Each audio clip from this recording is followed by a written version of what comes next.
কালবেলায় ছাপান যা কালবেলায় ছাপান যে এসিডেন্ট বলেছে কালবেলায় পত্রিকা যা। আমি গলা উঁচু করে চাকরি করি, আপনার যা মন চাই নিউজ করেন। আমার জনপ্রশাসন সচিবের নিউজ করে, জনপ্রশাসন সচিবের কি ছেড়া গেছে না, সেটা কি ছেড়া গেছে আপনি আমার যা মন চাই লিখেন।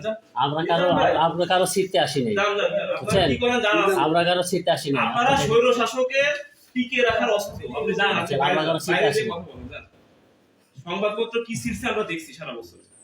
আপনারাও কি করছেন? আপনারাও তো ছিলেন। আপনারা কি করছেন?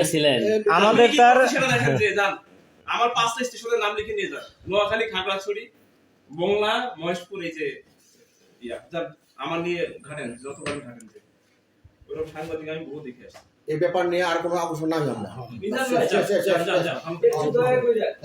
একটু কাজ করতে আসছি। এই ব্যাপার নিয়ে আর না আগে আমরা। এই সমস্ত টিভি চ্যানেল আমার দেখার সময় নেই। না, তাহলে আমরা তো এটা এইভাবেই করতে পারি না, ইনসাল্ট করতে পারি না। ইনসাল্ট করার কিছু না ভাই, আমার সময় নেই, আমি দেখি না। না, তাইলে তো আপনি বলতে পারেন না যে এই চ্যানেল মানে ভুয়া বা কালবেলা ভুয়া, এরকম তো আমি বলছি কালবেলা ভুয়া নিউজ ছাপছে। আমি বলছি কালবেলা ভুয়া নিউজ ছাপছে। ভুয়া নিউজ ছাপছে, শুধু সেটাই বলেন না, আপনি এটাও বলছেন যে কালবেলা ভুয়া। যে পত্রিকা ভুয়া নিউজ ছাপে সেই পত্রিকা ভুয়া। আপনি রেফারেন্স দেন, নিয়ে নিউজ করেন দেন না। ঠিক আছে, নিউজ করেন ভাই।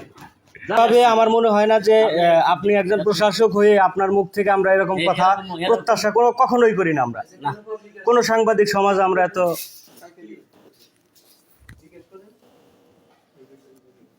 ডিসি টাকা দিয়ে নিয়োগ হয়, সেটা আপনারা সরকার প্রমাণ করছে, একটা উচ্চ পর্যায়ে তদন্ত কমিটি, সেটা আমি বলছি সেটা ভুয়া খবর।